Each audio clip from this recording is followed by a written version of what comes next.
Katrina Palmer, and I live in London and work in London and Oxford. And I've done a project as part of England's Creative Coast, which is also part of the Estuary Festival. And I've been working with Metal, who are an organisation based in Southend, or they've got a house, an amazing house in Southend, just adjacent to that in a place called Chalkwell. And what's the title of the work? The work's called Hello and Retreat. It's a single project, but it's in two parts. One part is a really emphatic single object, and the other part is more dispersed. Wow. And what kind of materials is the work made of? The single object is a concrete form, and it's a sign.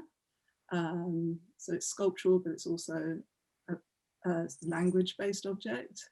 And then the other piece is based in a powder magazine, and it's discovered via a sign. So you enter the work via the QR code on the door of a building, and that takes you into a website which has a number of other works inside it.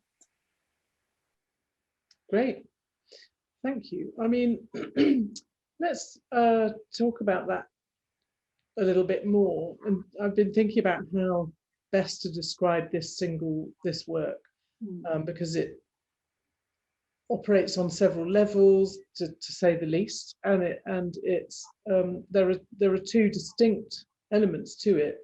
But how would you describe the work itself in terms of a work? I think it's deliberately trying not to be easy to describe, actually, and not so it's something that's quite unsettled, and that was really important to me. And so it's something that's working between the kind of a more determined sculptural form and questions of language and how you describe things. And so part of what it does is think about how you might describe a particular action, like the action of walking, and how that becomes something that's interrupted by the flow of language that starts to get in the way of the actual act of walking, for example. That's one of the things it looks at. Wow. That's an interesting, I mean, I suppose maybe if I tried to describe it, I would say it's a story that unfolds with various elements that are part of that story, and some of them you encounter physically in the real world, and some of them you encounter through a website, through the digital or the virtual world, but that they're all about the experience of a particular person encountering a new landscape, would you say? Is it autobiographical as well, or not? I think more so with this work than others that I've done in the past. I've certainly based it in my own experience of spending time in that area.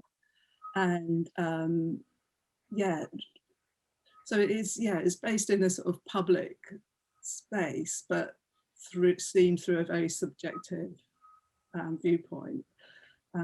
Yeah, and it's looking at that experience of that place, yeah, through my eyes, really. Yeah, and I mean, it's not any place. It is Shoebury-Ness and Southend, and I don't know. I guess the work tries to somehow describe the experience of being in those places in Shoebury-Ness, and what they what as a visitor you would encounter there, what you did encounter, and the conflicted sort of sense of what that feels like. I don't know.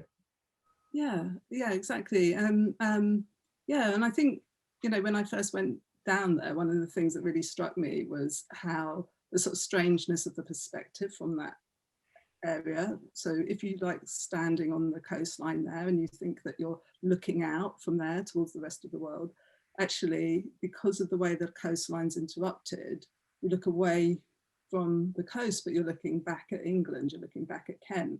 And so there's this sort of weird sort of looking away, but you're looking back.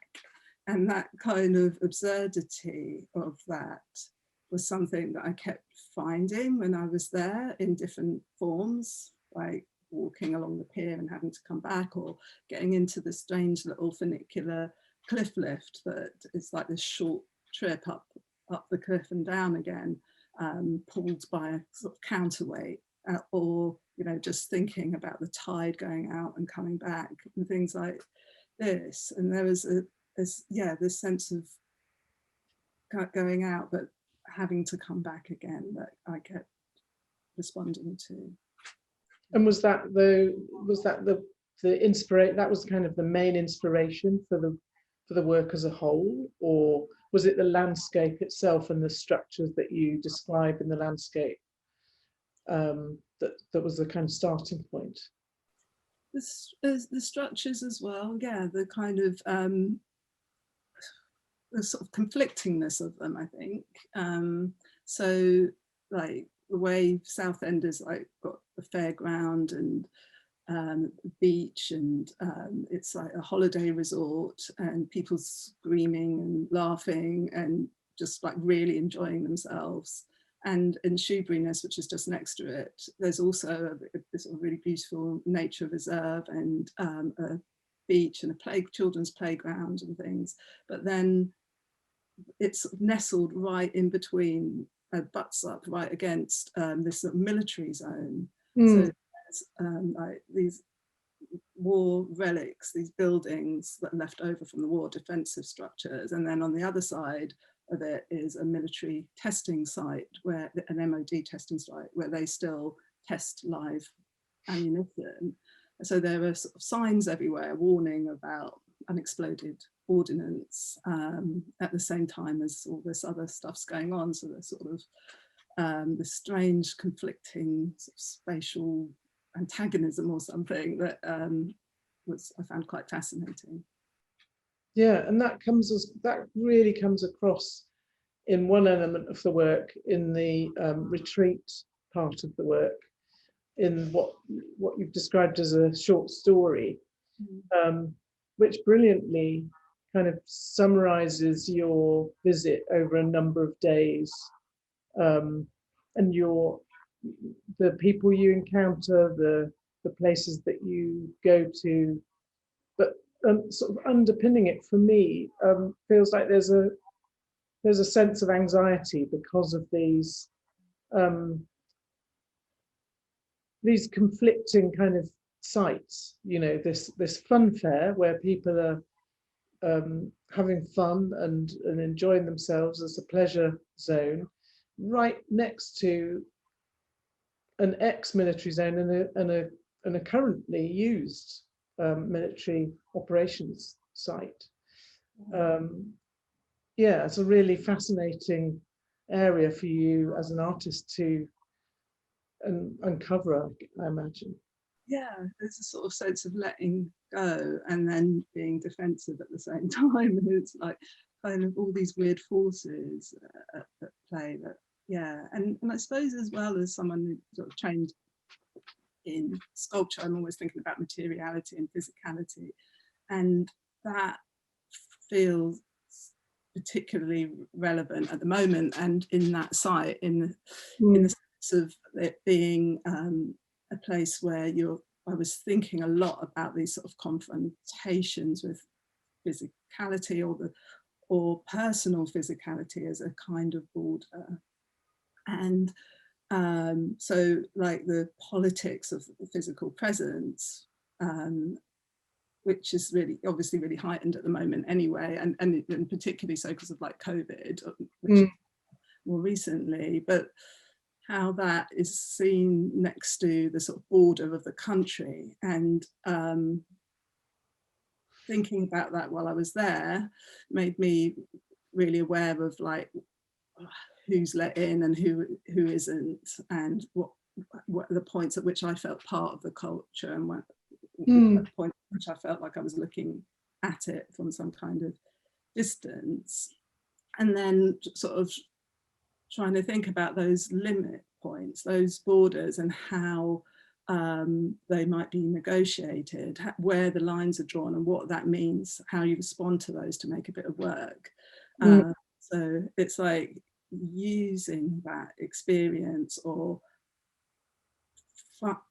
sort of thinking through what it is. So it's like, it's not always like antagonism or frustration, and sometimes it might be like a sort of kind of excitement, or sort of some sort of passionate response anyway, that can end up producing its own kind of material, in the sense that it's kind of fed through the process of writing, or the process of trying to voice an experience, which then produces a new form, but hopefully one that's sort of less settled and more open or something.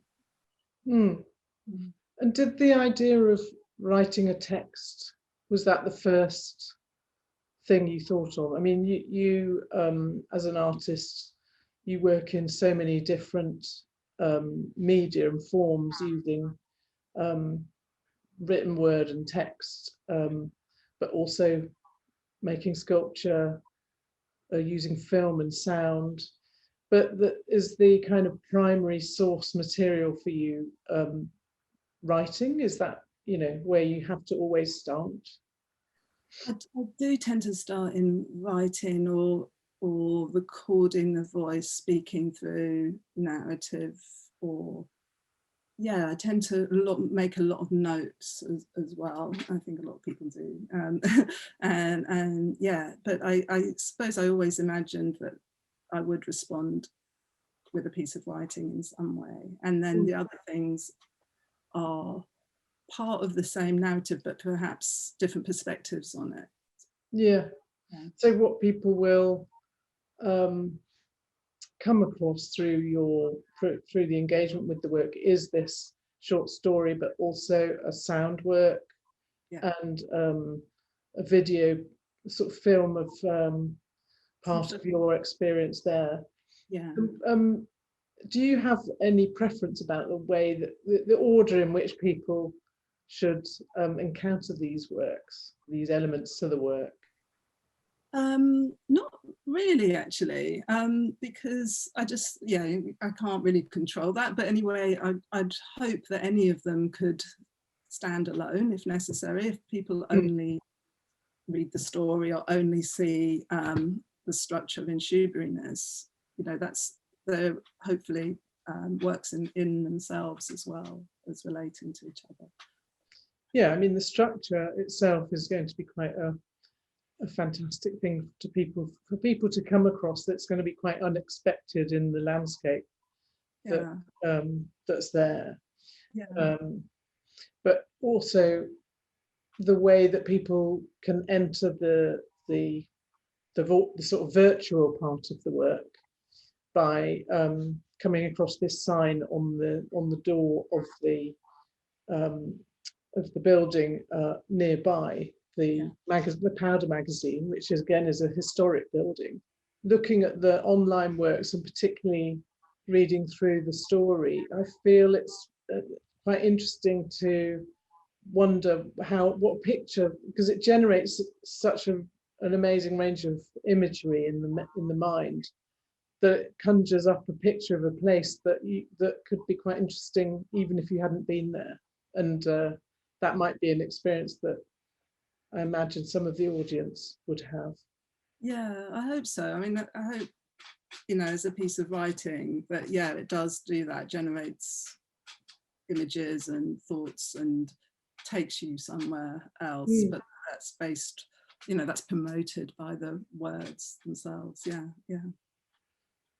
and it is, I mean, it does have this kind of almost because it summarizes or reflects on some of the other elements in the work, Yeah. you start to understand it as a whole. And when we finally do get to see this amazing concrete structure, this sculpture, that will bring everything together in one whole. And this project is very much based in public spaces, a number of them. I mean, obviously, I guess they're owned by the local authority in most of the cases here, but also the online space is arguably a public space, but at least accessible by a wide group of people.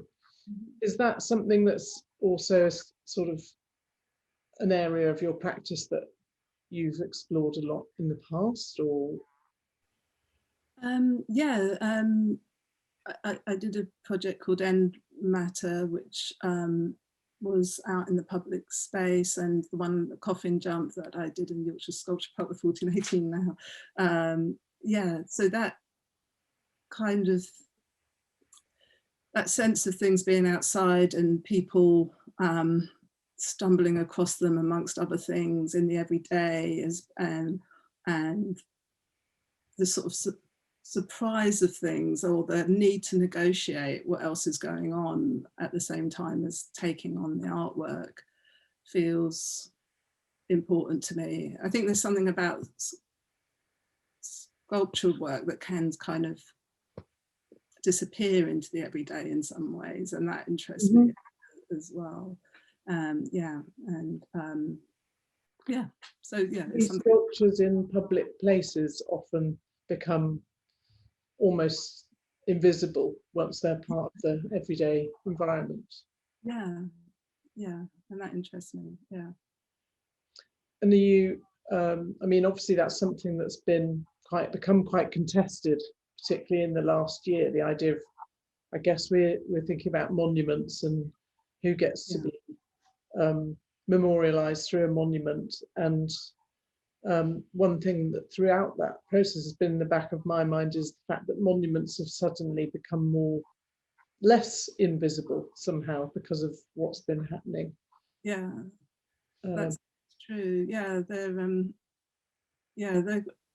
I think it's really good that there's been this sort of reassessment of these figures in the public space. I mean, often that's about who they're depicting as much as the form that they take, which is, so it's, yeah, it's really great to have this sort of debate going on, actually, and some sort of criticality about things that people have otherwise been just walking past, and it's just been more like it's just been bleeding into their subconscious, you know, and the kind of hegemonic meaning of those things. But now people are actually seeing them and thinking about, and it just so actually highlights that how important art is, actually, because it actually matters. It matters what we put out there in the space. Yeah, I mean, and that's something that's really become a much stronger conversation, I guess, stronger dialogue and debate over the last year, whilst which is something we never would have imagined was a kind of something that would happen when we started working on this project together. Yes. So would you say it's, you know, any of those issues that are, you know, reflected on in your work because of the idea of it being in some ways about defense of that part of the country, the border, the idea of monuments and who, you know, what a monument is and what it actually functions as. Do you think those elements of the work have become reinforced over the last year because of what's been happening, either because we've gone through Brexit or because those borders have been reinforced because of that and because of COVID? I don't know, maybe that's something that's been in the back of my mind anyway, over the last little while. Yeah, I think a bit like what I was saying about the being confronted with physicality at the moment. I think it's part of the same discussion almost. It's like we're really aware of like the threat or the power of physical presence, and there's a sort of shift into the digital and so on, or a threat of other people's bodies. So like suddenly these solid physical monuments are like, what's that doing there, you know, and what's inside it, and you know, it's this big mass of matter. I mean, sometimes that can be just like brilliant, just like a big block of stuff, which is there's something really kind of aggressive and shocking about it almost at the moment. It feels really radical in some ways, but if you know, it depends what you do with it, like anything else. Yeah. But it's, yeah, like I say, it's good to be thinking about it. Well, it certainly feels like a very relevant thing to be thinking about whilst going to see any of the Waterfronts commissions. But I think part of the work that you've made, the piece called Hello, the concrete form that references these structures that have been left in other parts of the coastline, is a monument in a way to a bygone part of the heritage of that part of the world, albeit a temporary monument, but it's not a monument to a person. No. But it in itself represents something for people to think about, I guess. And that's what monuments, that's what we're all suddenly kind of reflecting on. Who is that monument of? Why is it there? What's the story behind it? Yeah, and I think particularly at that site, where it's sort of looking, it's that border point and the kind of structure that it mimics is a defensive one. So yeah, it's sort of, well, I don't want to interpret the work. I've sort of started getting into that. Sorry. No, that's fine. I think it's, I mean, we're having this conversation at a moment just before the work is finally installed and opened for people to see, and I hope we'll have a chance for another conversation once that work has been in place for a while and we've started to reflect on it and being able to see it and think about it from a different perspective. Yeah. Have you got any thoughts about the audiences that might come across it over the next few months, and how you think they might how they might feel about what they're seeing and what they're encountering? Well, I was there for part during the build, and it was interesting to hear people's comments. Even just seeing a hole being dug in that area was, there was quite a lot of comments as people were walking past. Why is something happening here? You know, what we need is a cafe. You know, it's. I hope it doesn't spoil my view. Yeah. So I think it's going to attract responses, whatever they are. It will be interesting. Well, that's an interesting thing to think about in terms of public space, and obviously it sounds like a space that a lot of people feel sort of ownership of already. And you know, and it's fair enough. It's a really stunning part of the country. You know, it's a really nice place to go and walk. I mean, I mean, to my mind, it's big enough to hold this object for a while. But I mean, it's just constantly contended, I think, with these you know, military sites on either side, with the coast, with the facing out to Europe, with the kind of the coastline itself being something that is shifting all the time with the tide, you know, with the sense of the borders of the country, you know, even the sort of fishing rights, you know, make the, you know, and reintroduce a sense of that not being something that's fixed and determined and that's always being contended. And yeah, so it sort of sits in the middle of that. Yeah. Yeah, I think that's really interesting to reflect on how it's a very dynamic place. And it's changing, and that what you've somehow managed to do through this work is reflect on that and give your perspective on that through this series of different parts of the work. It's great. Well, I think we should probably wrap up there. Is there anything else you think you'd like to share about this work before we draw this to a close? Well, I'm looking forward to seeing it with you at some point in the very near future, and thank you very much for your time to have this conversation with me.